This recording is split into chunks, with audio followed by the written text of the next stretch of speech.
do you need an LLC for your self-employed business?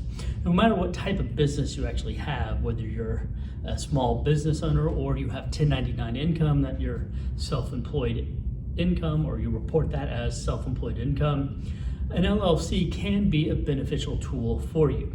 And there's two real reasons why you might want to consider getting an LLC for your self-employed or 1099 income business. And the first one's going to be legal protections. Now, I'm not an attorney, so if you're interested in learning more about the legal protections, you should speak with an attorney on your specific case. But the general idea of it is that when you have an LLC and there's a lawsuit or some sort of liability rising from the business, well, then they can only go after the assets within the LLC and not your personal assets. So that's the first benefit.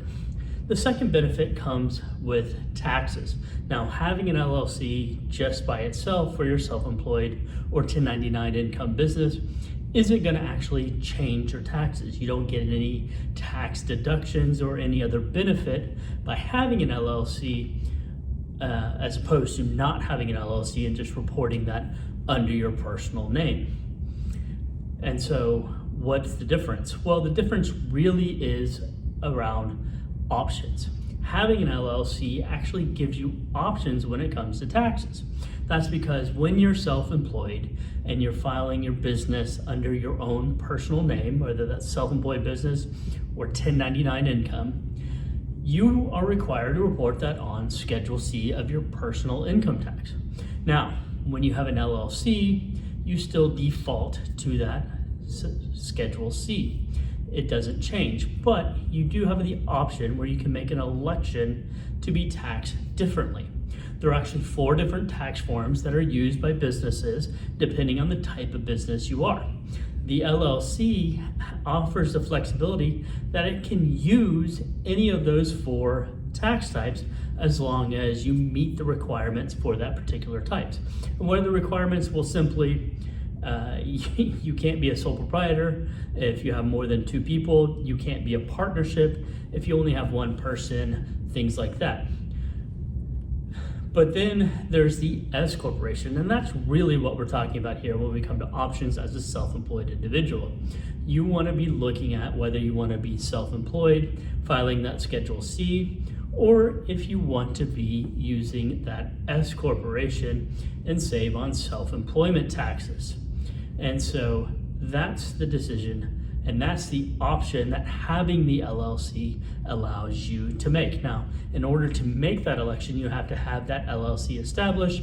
And what I mean by that is you can't go back earlier in time than when you set up that LLC. So if you didn't have that LLC set up at the beginning of a year, you can't go back to the beginning of the year and count all the income up until now as an S corporation income. You can only be an S corporation starting the date your LLC was formed.